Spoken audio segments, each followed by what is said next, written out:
ঈদে ঘরমুখো মানুষের যাত্রা নির্বিঘ্ন করতে যাত্রা পরিবহনে বরিশালের লঞ্চ ঘাটগুলো কতটা প্রস্তুত সেই খবর জানতে বরিশাল থেকে আমাদের সাথে যুক্ত হবেন সহকর্মী সৈয়দ মাহদি হাসান।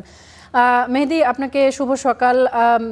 লঞ্চের ব্যবসার সেই রমরমা ব্যবসা এখন না থাকলেও স্বস্তি বিবেচনায় কিন্তু এখনও ঈদের সময় অনেকেই লঞ্চে যাত্রা করেন, সেই খবরাখবর আপনার কাছ থেকে জানতে চাই। তামান্না, শুভ সকাল। ধাননদী খাল বরিশাল থেকে আমি এই মুহূর্তে রয়েছি বরিশাল নদী বন্দরে। বরিশাল বিখ্যাত হচ্ছে নৌপথের জন্য, যদিও পদ্মা সেতু চালুর পরে নদী পথে মানুষের যাতায়াত অনেকটা কমেছে, তবে সেই যে পুরনো যে রীতি, সেই রীতি কিন্তু এখনও মানুষ পছন্দ করে আসছে, ফলে নদীপথ দিয়ে কিন্তু একটি বাড়তি আগ্রহ থেকে থাকে।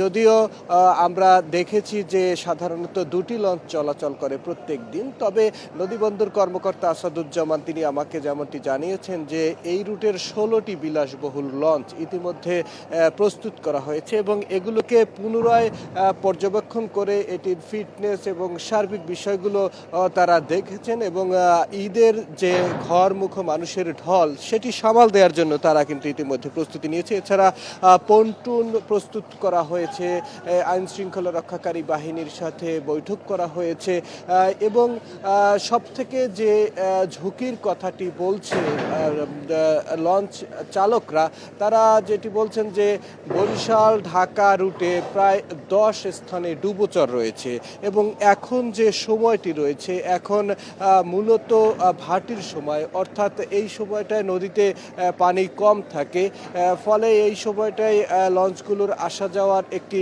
বিড়ম্বনা সৃষ্টি হয়ে থাকে।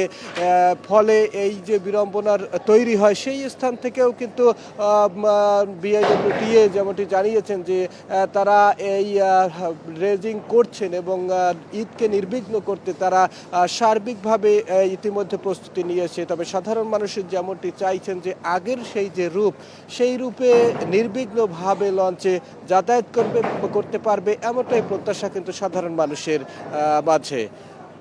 বরিশাল থেকে এই ছিল আমার কাছে সর্বশেষ। মেহেদি, অসংখ্য ধন্যবাদ আপনাকে আমাদের সঙ্গে যুক্ত হবার জন্য। এই সকালবেলা আপনি লঞ্চ ঘাটের খবরাখবর আমাদেরকে জানাচ্ছিলেন।